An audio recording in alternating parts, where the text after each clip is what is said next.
When I think of social media, it needs to be part of our curriculum. It is an outlet for our students. It is an outlet for companies.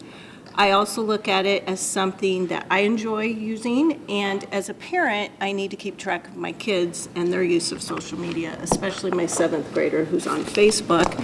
And it has helped me in my parenting skills, believe it or not, because you see little red flags out there and can get conversations going with them and find out maybe hot topics or things that they're concerned about. And advertisers are doing both. They're doing paid media, which they have to be in, and as soon as they run a TV commercial, it's out on YouTube. And in my advanced advertising class, we looked at the new Microsoft phone that's coming out, and it already has 1.3 million hits on it for a commercial that's been airing on the TV. So that kind of tells you a little. 1.3 million hits for a commercial for a phone that's not out yet.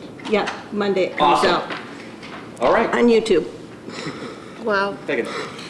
I'm Megan, and I'm also Princess Lasertron, if you've heard of that brand here locally.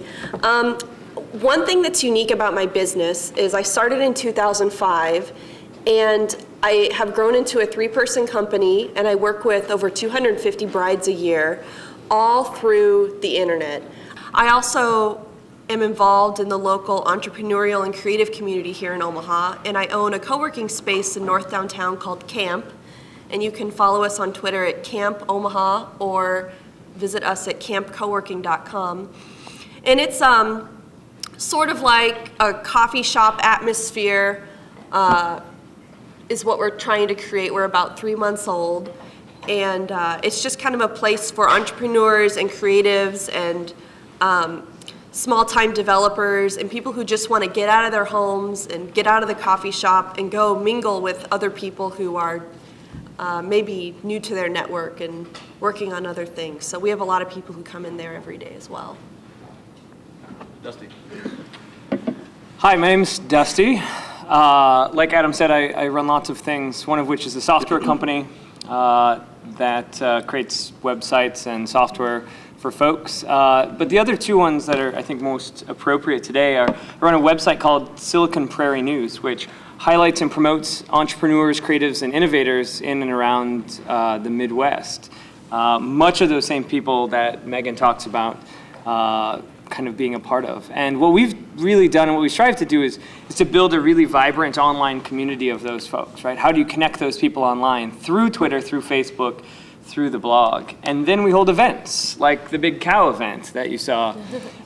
So we hold a lot of events at bars, for all the obvious reasons. We hold a lot of events that are of the scale of Big Omaha and lots of things like that. But like Megan, only promote it, I would say 98% through Twitter and through Facebook, mostly through Twitter, which is an interesting, I think, case study. We don't advertise, we don't do any of that sort of more traditional things. And we sell out every year, and we've built a pretty strong national awareness as well. So that's my story. Huge buzz. Huge buzz. Big Omaha.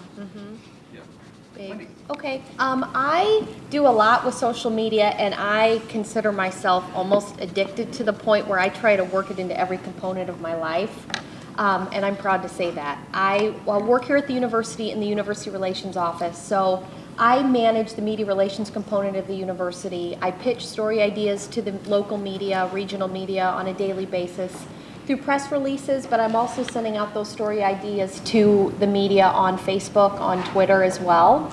And then I'm also a go-to person on campus when reporters want to talk to our faculty about any number of topics. Yesterday's elections meant I know my phone was going to be ringing off the hook with local reporters who want to talk to our political science professors and get their perspective. So that's my role here at the university. When I started here 3 years ago, we didn't have a strong presence on social media, and so I helped get that going. And now we have a really nice following on Facebook and Twitter. We're just UN Omaha on Facebook and Twitter.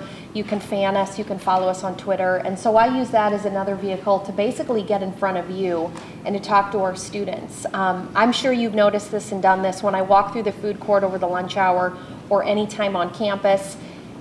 people are down, a lot of times looking on their phones on Facebook, or if you're sitting at your laptop, you recognize that interface from a mile away, that blue screen with the links.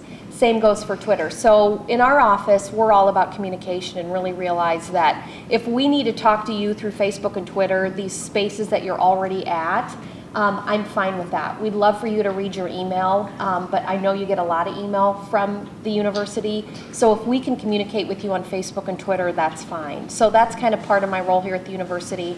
As Dr. Tima mentioned, I also I'm teaching online media this semester, and we are looking at essentially journalism as it exists today, but in the online environment. So I'm assaulting my students with Facebook and Twitter, and I've got a blog that we're keeping, and they're keeping their own blogs, and they'll be doing photography next week, and then in 2 weeks doing a video. And all of these are based and steeped in traditional news values, but looking at it and then rolling that out in the online environment, which if you're looking to get into any form of media, even public relations, there is no question that you have to have a strong knowledge and a strong ability to use that technology in job interviews. It's just, I think we're at the point now where if you don't have, and I don't just mean a Facebook profile with your vacation photos, but demonstrate that you can use it professionally, I really think employers are going to look by you, especially those that want to dip their toe into the online world as well. And then finally, Dr. Tima mentioned I wrote a book called Nerdy 30, and much like Dusty and Megan didn't really do any print advertising, didn't really spend much money as well, but did most of kind of the creation of the buzz on Facebook and Twitter, and it's been really great.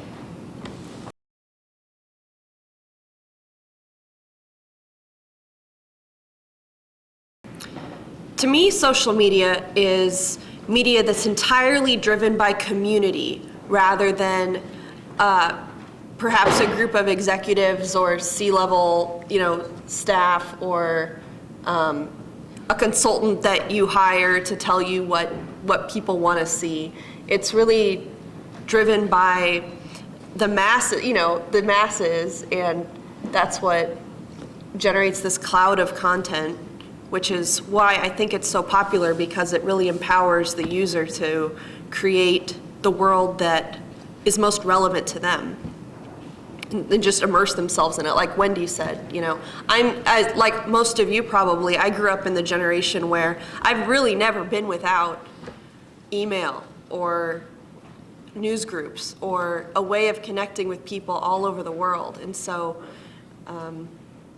I don't think when that stuff started that anybody saw it turning into something like, updating the world about your hemorrhoids or what you had for lunch or whatever you talk about on Twitter. But people put that stuff out there. People put that stuff out there because they want people to listen to them, and people create content that matters to them, and I think that's great. A lot of people say that Twitter is just full of garbage, or I'm not interested in that stuff, and that's fine, you don't have to read it, but people put it out there because they want to feel involved and they want to communicate and they want to reach out to people and be heard. And so I think that's in itself, like psychologically, a really amazing, beautiful thing that we have those capabilities now to do that.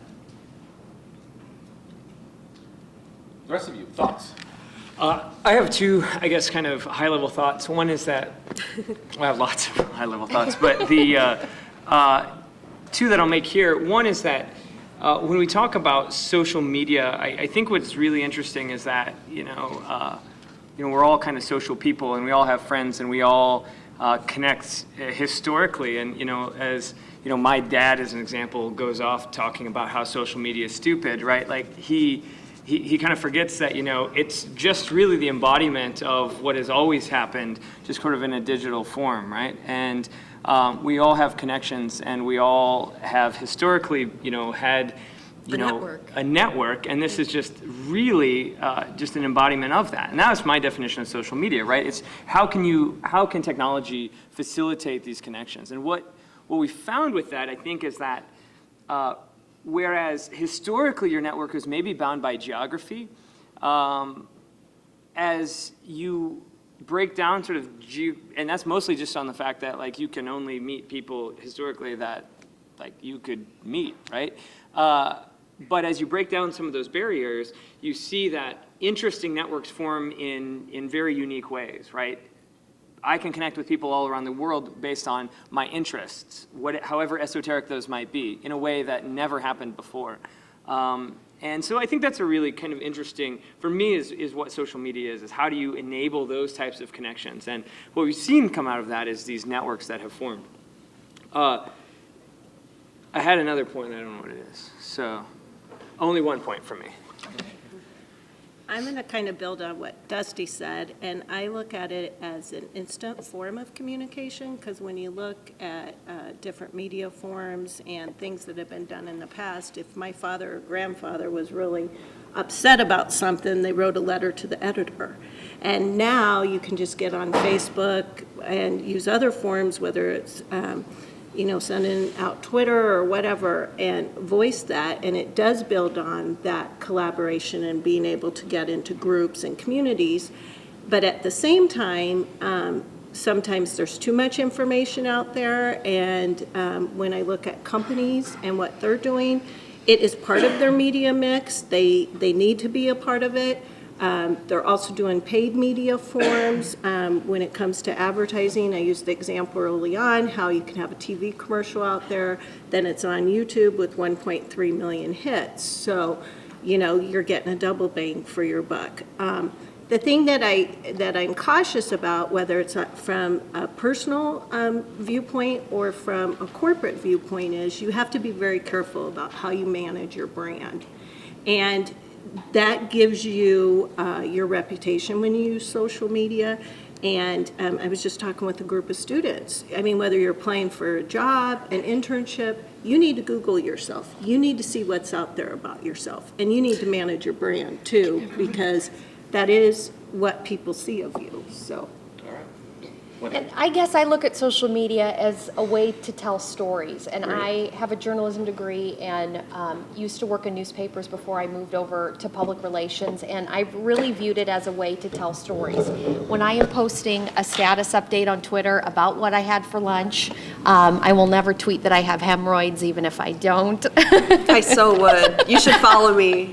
You would. That's what's so awesome. Graphic. Yeah. Twit pic coming soon. But I guess it's like I look at that everything we do online, we're telling the story of ourselves. And if I'm tweeting about going on vacation, going out to dinner with my sister, that's part of the story. And I think that's as much as it is very much so about what they've said here about communication and community. It's also about telling our own stories. And I have this thought that I've had in my head for the past couple months. I don't know what it will evolve into, but what does all of these status updates mean for anthropology and researchers 100 years from now looking at us?